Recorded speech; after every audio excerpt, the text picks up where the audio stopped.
నమస్తే అండి, నా పేరు డాక్టర్ రజా, ఎండి హోమియో. గత 20 సంవత్సరాలుగా నక్కల్లోడ్ విజయవాడలో అన్ని దీర్ఘకాలిక మరియు స్వల్పకాలిక వ్యాధులకి అత్యాధునిక హోమియోపతి ట్రీట్మెంట్ జీసీఎస్ మెథడాలజీ ద్వారా ఆధునిక హోమియో వైద్య సేవలు అందుబాటులోకి తీసుకొచ్చామండి. ఈరోజు మనం సల్ఫర్ అనే ఔషధం గురించి మాట్లాడుకుందామండి. జనరల్గా సల్ఫర్ అనేది కూడా deep acting constitutional and miasmatic remedy అండి. సో దీంట్లో మనకి సల్ఫర్ అంటే మొత్తం trio of miasms, psoric, sycotic, syphilitic అన్ని trio of miasms plus tuberculin miasm కూడా మనకి సల్ఫర్ కాన్స్టిట్యూషన్లో ఇండికేట్ అవుతూ ఉంటుందండి. జనరల్గా సల్ఫర్ అనగానే మనం ఏదో స్కిన్కి మెడిసిన్స్ చర్మ వ్యాధులు, దీర్ఘకాలిక చర్మ వ్యాధులకి లేదంటే దీర్ఘకాలిక ఊపిరితిత్తుల సమస్యలకు వాడుతూ ఉంటాం. కానీ సల్ఫర్ అనే ఔషధం గురించి తీసుకుంటే మనం మానసికంగా మనం మాట్లాడుకుంటే మైండ్ ప్రకారంగా సల్ఫర్లో చాలా మంచి వ్యక్తిత్వ లక్షణాలు కూడా ఉంటాయండి. సో దీంట్లో మనకు పాజిటివ్ పాయింట్స్, నెగిటివ్ పాయింట్స్ రెండు ఆస్పెక్ట్స్లో మనం మాట్లాడుకుంటే సల్ఫర్ అనే వ్యక్తి బాగా ర్యాగిడ్ ఫిలాసఫర్.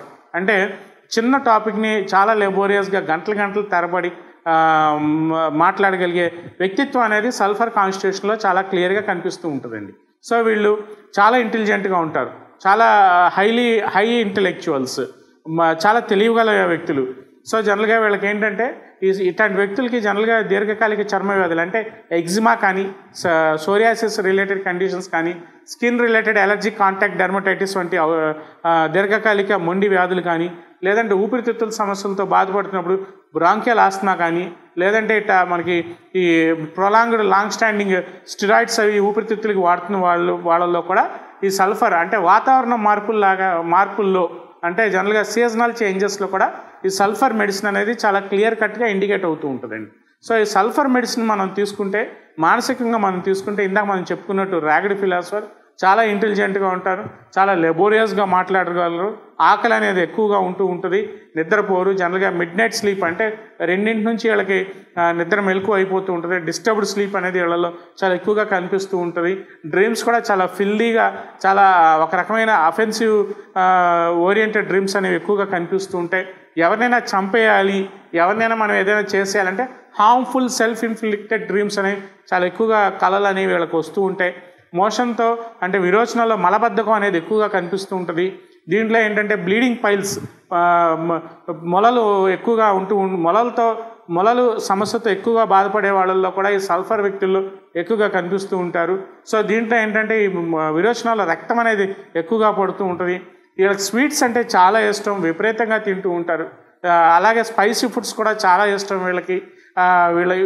వీళ్ళ మైండ్ సెట్ బట్టే వీళ్ళ ఆహార పదార్థాలు తినే అలవాట్లు, అంటే ఆహార పదార్థాలు తినే అలవాట్లలో కూడా చాలా వ్యత్యాసం అనేది ఎక్కువగా కనిపిస్తూ ఉంటుంది.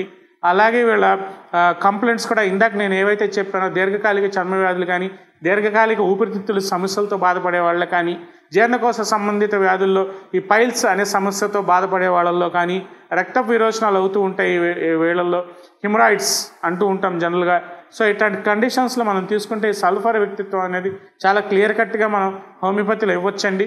సో దీంట్లో మనకి కాన్స్టిట్యూషనల్ వైజ్ పేషెంట్ బాధపడే లక్షణాలు బట్టి అది 30 పొటెన్సియా, 200, 1 mg, 10 mg అనేది డిసైడ్ చేసి మనం ప్రాపర్గా ఈ సల్ఫర్ ఈ కంప్లైంట్స్ అనేవి కనిపిస్తే ఒక క్వాలిఫైడ్ డాక్టర్ పర్యవేక్షణలో ఈ మెడిసిన్ అనేది తీసుకోవాల్సిన అవసరం ఎంతైనా ఉంటుందండి. సో ఈ కాన్స్టిట్యూషన్స్లో మనం ఇట్లాంటి కంప్లైంట్స్ అంటే ఇప్పుడు మనం ఒక సల్ఫర్ గురించి మాట్లాడుకుంటే ఏదో 5 to 10 minutes వీడియోలో మనం కన్క్లూడ్ చేయలేము. జనరల్గా ఒక ఇట్లాంటి కాన్స్టిట్యూషనల్ అంటే ఫిజికల్గా కొన్ని సిమ్టమ్స్, మైండ్ ప్రకారంగా కొన్ని సిమ్టమ్స్, ఫిజికల్ మొడాలిటీస్ ఏవైతే మనకి యాపటైట్ కానీ, స్లీప్, బవెల్ మూమెంట్, జనరల్గా ఫీమేల్స్లో అయితే నెల్సర్ సమస్యలు కూడా ఎక్కువగా బాధపడుతుంటారు. స్పాస్మోడిక్ డిస్మెనోరియా, మెంబ్రేనస్ డిస్మెనోరియా అనే కండిషన్లో కూడా ఈ లేడీస్లో ఈ కంప్లైంట్స్లో ఈ నెల్సర్ సమస్యలతో బాధపడే దీర్ఘకాలిక నెల్సర్ సమస్యలతో బాధపడే వాళ్ళల్లో కూడా, అలాగే ఫైబ్రాయిడ్స్తో బాధపడే వాళ్ళల్లో కూడా ఈ సల్ఫర్ కాన్స్టిట్యూషన్ అనేది, సల్ఫర్ మెడిసిన్ అనేది చాలా క్లియర్ కట్గా ఇండికేట్ అవుతూ ఉంటుందండి. సో ఈ మెడిసిన్ అనేది ఒక క్వాలిఫైడ్ డాక్టర్ పర్యవేక్షణలోనే తీసుకోవాల్సిన ఇంపార్టెన్స్ అనేది ఉంటుందండి. సో ఇలా మనం అప్కమింగ్ వీడియోస్లో కూడా సల్ఫర్ పాజిటివ్ పాయింట్స్ ఏంటి, సల్ఫర్ నెగిటివ్ పాయింట్స్ ఏంటి అనేవి కూడా నెక్స్ట్ వీడియోస్లో నేను మీతో డిస్కస్ చేయదలుచుకున్నాను. నమస్తే.